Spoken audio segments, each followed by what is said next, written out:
Un saludo a todos, nosotros somos el grupo 12 y vamos a hablar sobre los fármacos del grupo R, es decir, los fármacos que tienen su acción en el sistema respiratorio, entre los que se encuentran el salbutamol, la beclometasona, la fluticasona, el bromuro de hipatropio, acetilcisteína, aminofilina y la loratadina. Como objetivo general tenemos comprender cómo funciona el sistema respiratorio, así como los diferentes medicamentos que tienen su acción sobre este, analizando su composición, mecanismo de acción y uso dentro de distintas patologías. Como objetivos específicos tenemos comprender el papel que desempeñan los medicamentos presentados en diferentes patologías respiratorias, como resfriados, congestión nasal, broncoespasmo, asma, acumulación de moco y bronquitis crónica, además de entender alternativas no farmacológicas para tratar enfermedades respiratorias, haciendo un principal énfasis en el asma con la finalidad de reducir su sintomatología y a su vez beneficiar la salud en general y estilo de vida, además de evaluar un caso clínico sobre alguna patología relacionada con el tema de estudio que permite evidenciar un correcto tratamiento y manejo de los síntomas asociados a dicho padecimiento. Para comprender de mejor manera el tema que vamos a exponer, vamos a empezar dando una pequeña introducción sobre lo que es el sistema respiratorio en general, además de una pequeña introducción sobre el asma. La función básica del sistema respiratorio es la respiración, la cual consiste en llevar oxígeno del aire a la sangre y eliminar CO2 al aire. Pero bien, este está formado por las vías aéreas y por los pulmones. Por las vías aéreas es por donde el aire circula en dirección a los pulmones y es en los pulmones donde se realiza el intercambio gaseoso. Bien, con respecto a las vías aéreas respiratorias tenemos que en las vías aéreas diferenciamos la vía aérea superior que va desde la nariz y la boca hasta las cuerdas vocales e incluye la faringe y la laringe.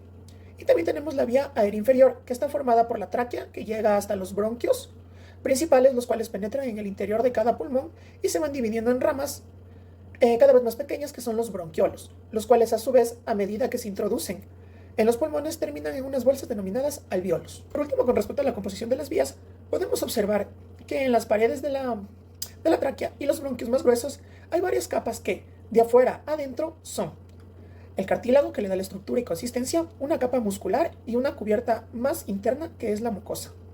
Con respecto a la introducción sobre el asma, tenemos que esta es una de las principales enfermedades no transmitibles que afecta a las vías respiratorias. Y está considerada como una enfermedad respiratoria crónica. Y esta se produce debido a la acción de numerosas células inflamatorias, principalmente los eosinófilos, que son un tipo de glóbulos blancos, aunque también intervienen otro tipo de células como los linfocitos o los mastocitos. Estas células van a liberar unas sustancias llamadas los mediadores químicos de la inflamación, los cuales se van a depositar en la pared de los bronquios, inflamándolos y produciendo la irritación y estrechez de las paredes que dificultan el paso de aire y producen los síntomas característicos de esta enfermedad. Con respecto a los síntomas, tenemos que en esta enfermedad se puede presentar tos, que puede ir acompañada de moco espeso y difícil de expectorar. También podemos encontrar dificultad para respirar o ahogo, este puede ser leve o intensa y es el principal síntoma en esta enfermedad. También encontramos ruidos en el pecho como pitidos, que se llama sibilancias, aparte de opresión o sensación de tirantes en el pecho.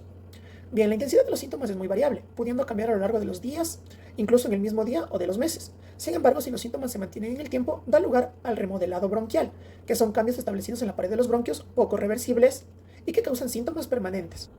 Por último, también podemos decir que a esta enfermedad se la puede clasificar dependiendo de diferentes aspectos, por lo que para determinar la gravedad del asma se tiene en cuenta la intensidad y frecuencia con que se presentan los síntomas. Según la intensidad se clasifica en leve, moderada o grave, y según la frecuencia se clasifica en intermitente, que significa que cuando los síntomas se alternan con periodos prolongados libres de enfermedad, y que un tipo de asma persistente es cuando no existen periodos libres de enfermedad. Por otro lado, también se le puede clasificar por el control del asma. En esta refleja la adecuación del tratamiento y se valora en función de que haya habido o no crisis, que se pueda hacer vida normal y que la función pulmonar se conserve. Dependiendo de estos criterios, también se le puede clasificar en un asma bien controlado, parcialmente controlado o mal controlado. Ahora bien, ya que dimos una pequeña introducción sobre el sistema respiratorio, cuál es su función y cómo está conformado, aparte de una introducción sobre el asma, vamos a empezar con el tratamiento farmacológico para tratar la enfermedad antes descrita. Como primer medicamento tenemos al salbutamol. Este tiene como mecanismo de acción ser un agonista selectivo de los receptores beta 2 adrenérgicos de acción corta, es decir, que actúa sobre los receptores beta 2 adrenérgicos del músculo bronquial, aliviando el broncoespasmo. Además, es importante saber que tiene una pequeña o nula acción sobre los receptores beta 1 cardíacos. Este medicamento, después de la administración por vía inhalatoria, solo un 10 a 20% de la dosis alcanza las vías respiratorias inferiores. El resto de la dosis queda retenido en el dispositivo o es ingerido.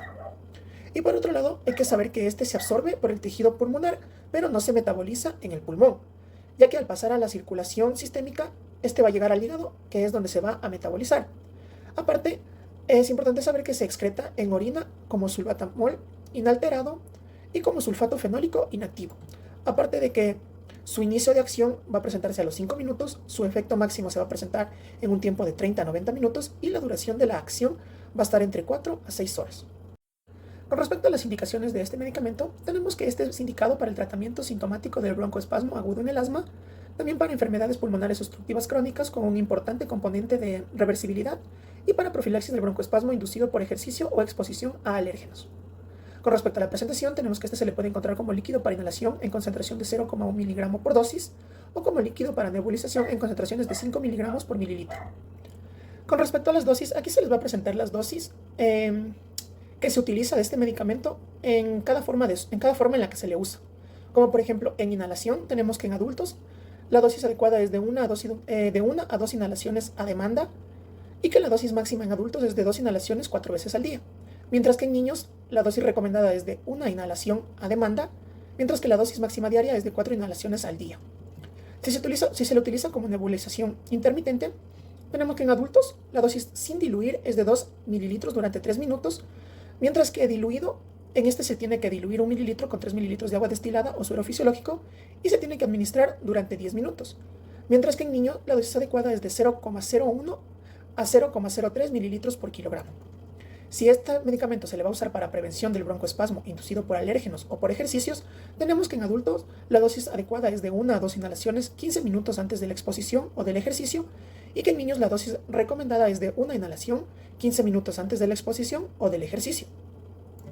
Por último, si a este medicamento se le va a administrar de forma parenteral, que por lo general es para broncoespasmo grave y estatus asmático, se tiene que si se le va a administrar de forma intramuscular o subcutánea, la dosis es de 8 microgramos por kilogramo y toca repetir cada 4 horas si no hay alguna respuesta. Mientras que si se le administra de forma intravenosa, la dosis es de 4 microgramos por kilogramo administrado en 2 a 4 minutos y la dosis máxima es de 1 miligramo al día. Con respecto a los efectos adversos de este medicamento, tenemos que como efectos frecuentes se puede presentar temblores leves, cefalea, mareo, inquietud o taquicardia. Y como efectos poco frecuentes se puede presentar calambres musculares e irritación en la boca o la garganta. Con respecto a la precaución, tenemos que este medicamento no se recomienda administrar conjuntamente con bloqueantes beta-adrenérgicos y que hay que tener un especial control en pacientes con diabetes, hipertiroidismo, alteraciones cardíacas, hipertensión arterial e hipopotasemia. Con respecto a la clasificación del embarazo, este medicamento se le clasifica en una categoría C y también tenemos por abajo, como dato adicional, lo que es el código de este medicamento en el Cuadro Nacional de Medicamentos Básicos, edición del 2011. Por último, encontramos un artículo que habla sobre el salbutamol. En este artículo se presenta un estudio llevado a cabo con 17 niños con asma grave, en el que se buscó determinar el método más eficaz de administración de salbutamol. Bien, los niños recibieron salbutamol activo 4 miligramos a través de un nebulizador, 400 microgramos como polvo para inhalación o una tableta de 4 miligramos, junto con placebos complementarios en una asignación aleatoria, doble ciego y triple simulación. El efecto de la broncodilatación se evaluó midiendo la tasa de flujo respiratorio máximo y se determinó que el efecto de broncodilatación fue mayor cuando los pacientes recibieron salbutamol nebulizado, pero duró más cuando recibieron la tableta.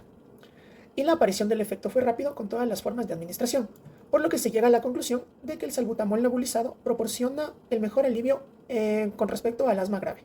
Vamos a hablarles sobre el fármaco beclometasona, lo cual tiene propiedades glucocorticoides. En su mecanismo de acción vamos a tener que actúa disminuyendo la síntesis de inmunoglobina de alérgeno específico, es decir, que va a aumentar el número de receptores beta-adrenérgicos en los leucocitos y así va a disminuir la síntesis del ácido araquidónico. Este fármaco está indicado para el tratamiento y regularización de procesos inflamatorios medidos por la hemoglobina E alérgeno específico para personas que tengan asma bronquial crónica y rinitis alérgica. Entre sus efectos adversos tenemos ronquera, irritación en la garganta, sangrado de la nariz, náusea, dolor de cabeza y mareo.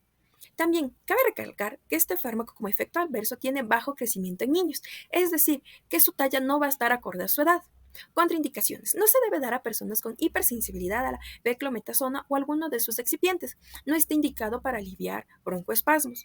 No se debe dar a mujeres embarazadas, ya que se considera un medicamento de clase C. Presentaciones. Entre sus presentaciones vamos a tener inhalatoria oral e inhalatoria nasal. Dosis. Inhalatorio oral para el asma. Esta se debe realizar con una cámara inhalatoria. Para niños de 5 a 11 años se debe aplicar un PUC cada 12 horas. En caso de ser grave, se puede aplicar 2 PUC cada 12 horas. En niños mayores de 12 años y personas adultas es 1 o 2 PUC cada 12 horas y en caso de tener más efecto, se debe aplicar 4 PUC cada 12 horas. En menores de 6 años no se recomienda. Inhalatoria nasal para rinitis alérgicas. Niños de 6 a 12 años, aplicar un PUC cada 12 horas. En niños mayores de 12 años y en personas adultas se recomienda dar de 1 a 2 PUC cada 12 horas. Dependiendo de sus síntomas, se puede aumentar 4 PUC cada 24 horas. No se recomienda a niños de 6 años y tampoco se han encontrado evidencias de su efecto. Hemos encontrado un estudio, la cual nos dice que la beclometasona para el asma en niños sobre sus efectos en el crecimiento. Este es un meta-análisis nivel 1A, grado A, lo cual se hicieron 159 estudios donde se administraron 2 dosis diarias, es decir, 2 PUC durante 6 y 12 meses. En este estudio nos dicen que 3 se ha observado la disminución significativa del crecimiento lineal en niños. Es decir, que la beclometasona sí tiene su efecto secundario o efecto adverso, lo cual no se recomienda a estos en niños. En caso de utilizar esto en niños, se recomienda hacerlo en dosis mínimas y también quitar el medicamento de a poco para evitar efectos secundarios. Fluticasona. En su mecanismo de acción vamos a tener que es un antiinflamatorio, antipreurético y vasoconstrictor glucocorticoide potente e interfiere en los pulmones. Este va a reducir los síntomas del asma, el EPOC y exacerbaciones del asma, mejorando así la función pulmonar. Presenta el mismo mecanismo de acciones de los demás corticoides, es decir, que a nivel molecular los corticoides liberan y atraviesan fácilmente la membrana celular y se unen con alta afinidad a los receptores citoplasmáticos específicos, es decir, que va a reducir la disminución y la liberación de hidrolasa ácidas de los leucocitos. Indicaciones. Está indicado en personas con asma bronquial que previamente no hayan respondido a una terapia de broncodilatadores o antialérgicos. También se puede dar en tratamiento sintomático del EPOC que hayan identificado una respuesta beneficiosa durante 3 a 6 meses. Entre sus efectos adversos tenemos la vía inhalatoria, las cuales se puede presentar irritación en la garganta, tos, ronquera e incluso broncoespasmos. En infecciones, como la candidiasis en la cavidad orofaringea. Entre los trastornos psiquiátricos vamos a tener nerviosismo, inquietud, depresión y en los niños vamos a tener un cambio de comportamiento. Trastornos del sistema inmunológico, se va a poder tener hipersensibilidad y urticaria.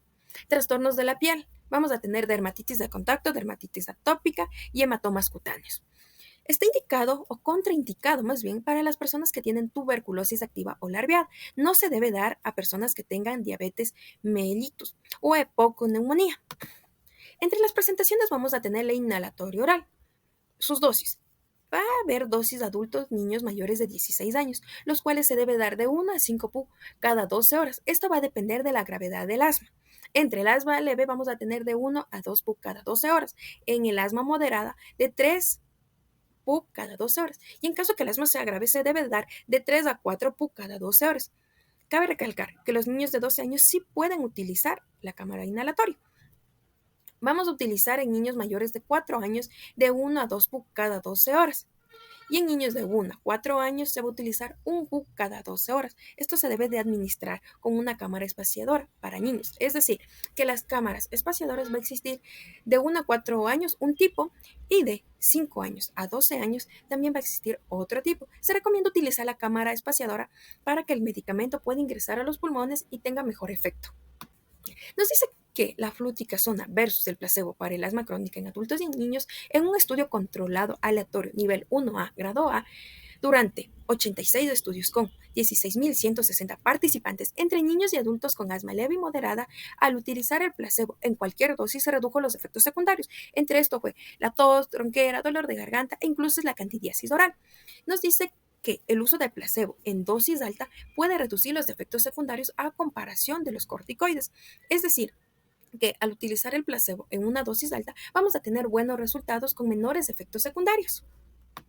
Bromuro de hipertrofia. Como se había mencionado anteriormente, los corticoides tienen su misma función, pero entre esto vamos a tener que este fármaco va a bloquear los receptores muscarínicos, tanto el M1, el M2 y el M3 a nivel de las vías respiratorias, pero el M3 siendo un receptor bloqueante va a permitir la broncodilatación y disminuir el tono colinérgico a nivel bronquial. Indicaciones. Está indicado para personas con asma grave o aguda, personas con rinitis alérgica y con personas con EPOC. Efectos adversos. Entre esto vamos a tener fibrosis quística, glaucoma, flujo de orina en estado obstruido problemas de la próstata en hombres. Contraindicaciones. No está indicado en personas con hipersensibilidad a la atropina. No se debe dar o no está indicado con monofármaco en un ataque agudo. Entre sus presentaciones vamos a tener la vía inhalatoria oral en sus dosis. Para el tratamiento del asma se debe dar en adultos y en niños mayores de 16 años de 1 a 5 PUC cada 12 horas, dependiendo de la gravedad del asma. Entre esta vamos a tener el asma leve, la cual se debe dar de 1 a 2 PUC cada 12 horas. En el asma moderada se recomienda dar de 2 a 3 PUC. En caso de ser asma grave, se va a dar de 4 o 3 PUC cada 12 horas. En caso del EPOC, se debe dar 2 PUC cada 12 horas. En caso de ser necesario, se recomienda dar 4 PUC en el transcurso de 12 horas. En niños mayores de 4 años se recomienda dar de 1 a 2 PUC cada 12 horas. Esto va a depender de sus síntomas. En caso de ser síntomas leves, se recomienda dar un PUC. En niños de 1 a 4 años de edad se recomienda dar un PUC cada 12 horas. Esto se debe realizar con la cámara espaciadora. Se realizó bromuro de hipertrofia intranasal para resfriado común. Este es un estudio controlado no aleatorio, con un nivel 2A grado B. Son ensayos aleatorios, lo cual se comparó el bromuro de hipatropio con placebo. Se hizo este tratamiento en adultos, no se realizó en niños, ya que era muy fuerte. Se realizó una dosis de 3 a 4 veces al día, lo cual nos indica que el fármaco es eficaz para curar, o más bien tratar, los efectos del resfriado común. Nos dice que sus efectos secundarios tienden a ser más leves. Por ende, está indicado y se aprueba este fármaco para un resfriado común, pero en adultos, cabe recalcar, y no en niños, ya que no existe evidencias. Vamos a obtener otro fármaco, lo cual es la acetilcisteína. Nos dice que su mecanismo de acción va a ser un agente monolítico que va a disminuir la viscosidad de las secreciones mucosas, fluidicándolas del moco sin aumentar su volumen. Es decir, que a la vez que activa el epitelio ciliado, va a favorecer la expectoración y la normalización de la función monociliar. Indicaciones. Está indicado para las personas con un tratamiento coadyuvante en procesos respiratorios, los cuales van a cursar una hipersecreción mucosa, tanto excesiva como espesa. Entre estos vamos a tener la bronquitis aguda, la bronquitis crónica, enfermedades pulmonares, obstructiva crónica, EPOC, efisema, obstrucción mucosa, complicaciones pulmonares por la fibrosis quística. Entre esto vamos a tener sus efectos adversos, los cuales va a ser vómito, náusea, secreción nasal, inflamación en el interior de la boca e incluso irritación en la garganta. Contraindicaciones. No se debe dar a personas con hipersensibilidad al principio activo, ni tampoco a niños menores de 2 años. Entre su presentación vamos a tener por medio oral, lo cual nos indica estas dosis. Para adultos y niños mayores de 7 años vamos a tener de 60 miligramos por vía oral en una toma diaria de 200 miligramos 3 veces al día por 8 horas. En cambio, en niños de 2 a 7 años se debe administrar en tomas de 100 miligramos cada 8 horas 3 veces al día. En caso de tener fibrosis quística, se debe administrar adultos y niños mayores de 7 años de 200 a 400 miligramos cada 8 horas y en niños de 2 a 7 años se recomienda 200 miligramos cada 8 horas o se puede repartir en 2 tomas durante 2 veces al día. En este estudio se ha encontrado que es efectiva la acetilcisteína en el tratamiento de fibrosis pulmonar, pues en un estudio descriptivo nivel 4 grado C se encontró 24 estudios aleatorios con pacientes de 18 años para arriba, con un diagnóstico previo realizado por medio de imagen y biopsia, la cual no está claro si el uso de acetilcisteína aumenta o disminuye la mortalidad en el paciente, tanto en dosis bajas o en dosis altas, pues se recomienda realizar más estudios para aumentar su nivel de evidencia y tratar con esto la fibrosis pulmonar en futuro. A continuación hablaremos acerca de la aminofilina. Esta inhibe la enzima fosfodiesterasa aumentando los niveles intracelulares del monofosfato de adenosina cíclico. Con este aumento se provoca la relajación de los músculos lisos, bronquiales y vasculares, lo que facilita la dilatación de las vías respiratorias y mejora así el flujo de aire. La aminofilina está indicada en el tratamiento de asma bronquial, en la enfermedad pulmonar obstructiva crónica, en el alivio sintomático de la bronquitis crónica y en el tratamiento de la apnea de prematuro esto en neonatos. Presenta efectos adversos como son náuseas y vómitos, palpitaciones y taquicardia, temblores, insomnio e irritabilidad. Como contraindicaciones, este medicamento está contraindicado en la hipersensibilidad conocida a las xantinas, arritmias cardíacas graves, úlceras gástricas activas, epilepsia no controlada, insuficiencia hepática grave y hipertiroidismo no tratado. El medicamento se lo puede encontrar en presentaciones de tabletas y soluciones inyectables. En cuanto a la dosis, varía según la forma de administración, la edad del paciente y de la gravedad de la enfermedad. Las dosis típicas para adultos en el tratamiento de asma y de EPOC pueden ser dosis oral de 200 a 400 miligramos cada 8 a 12 horas.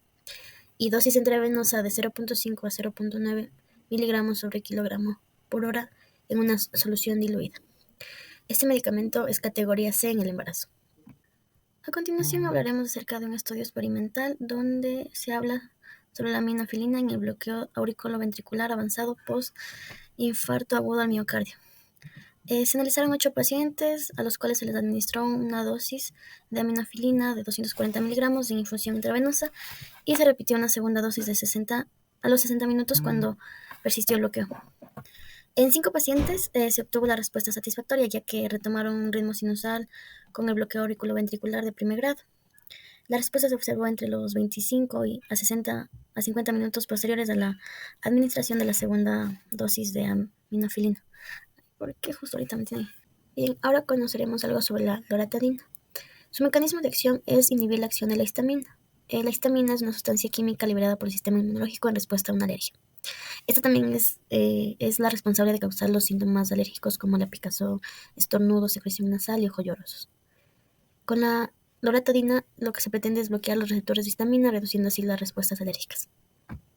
Listo. La loratadina está indicado en síntomas de alérgicas estacionales o perennes, rinitis alérgica, urticaria crónica y para tratar síntomas de conjuntivitis alérgica como el enrojecimiento y la picazón en los ojos. Como efectos adversos se tiene la somnolencia, la fatiga, la sequedad de la boca y el dolor de la cabeza. Está contraindicado en la hipersensibilidad conocida a la loratadina o a otros componentes del medicamento, y también en enfermedades hepáticas graves. Se la puede encontrar en presentación de tabletas, jarabes y comprimidos masticables. La dosis recomendada puede variar según la edad y la afección que se esté tratando. En adultos y niños mayores de 12 años se recomienda una dosis de 10 miligramos una vez al día. En niños de 2 a 12 años la dosis puede variar según el peso del niño, generalmente en el rango de 5 a 10 miligramos una vez al día.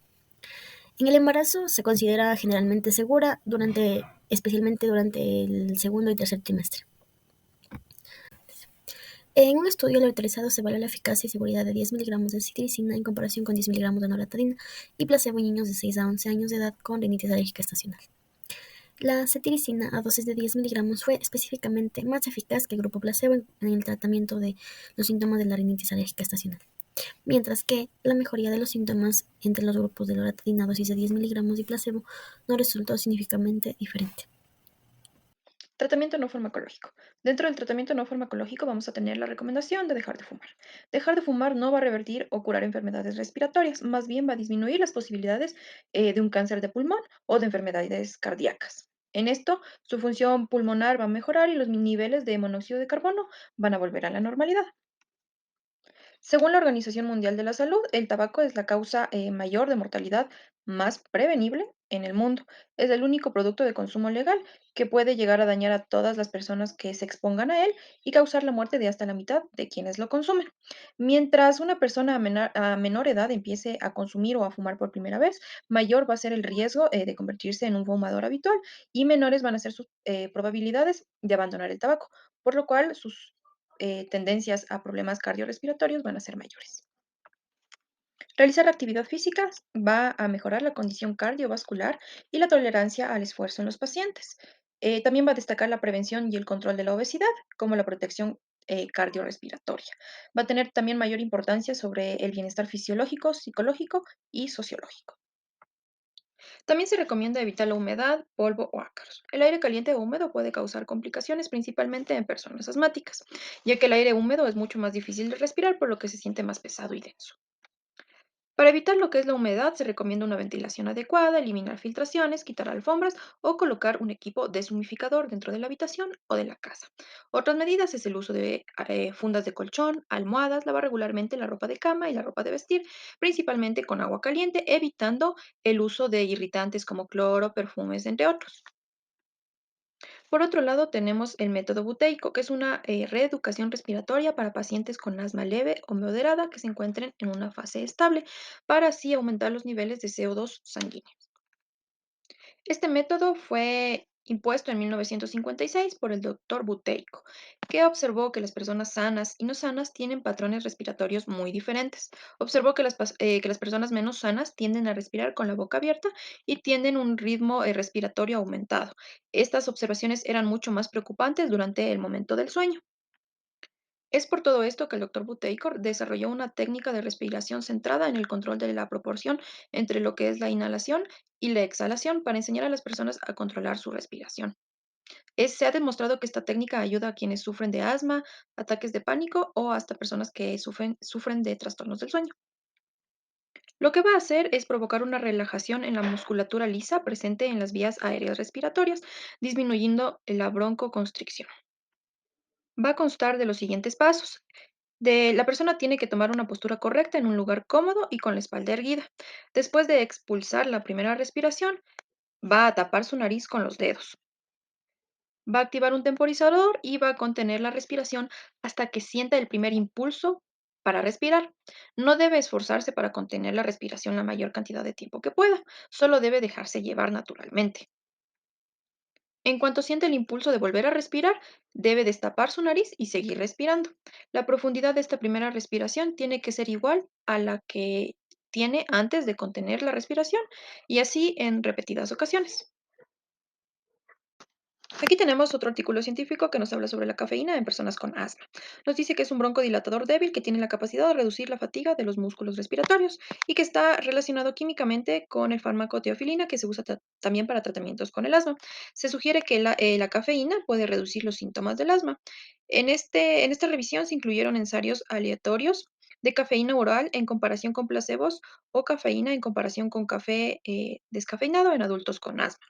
Se incluyeron 7 ensayos de un total de 75 personas con asma de leve a moderada. 6 ensayos con 55 personas mostraron que en comparación con el placebo, la cafeína, incluso en dosis bajas, que estaríamos hablando de unos 5 miligramos por kilogramo de peso corporal, parece mejorar la función pulmonar en hasta 2 horas después de su consumo. Sin embargo, un ensayo que involucró a 20 personas examinó el efecto de beber café versus una variedad descafeinada sobre los niveles de óxido nítrico exhalado en pacientes con asma y se concluyó que no hubo un efecto significativo sobre este resultado. La cafeína parece mejorar modestamente la función de las vías respiratorias hasta por 4 horas en personas que tienen asma. Es posible que las personas deban evitar la cafeína durante al menos 4 horas antes de la prueba de una función pulmonar, ya que la ingesta de cafeína puede provocar una interpretación errónea de los resultados de esta prueba. Finalmente, aquí tenemos otro artículo científico que nos habla sobre los ejercicios de respiración para adultos con asma. Los ejercicios de respiración tienen como objetivo controlar los síntomas del asma y se pueden realizar como el método de Pathworth, la técnica de respiración de buteico, la respiración yógica y la respiración diafragmática profunda. El entrenamiento de la respiración generalmente se enfoca en el volumen corriente y minuto y fomenta la relajación.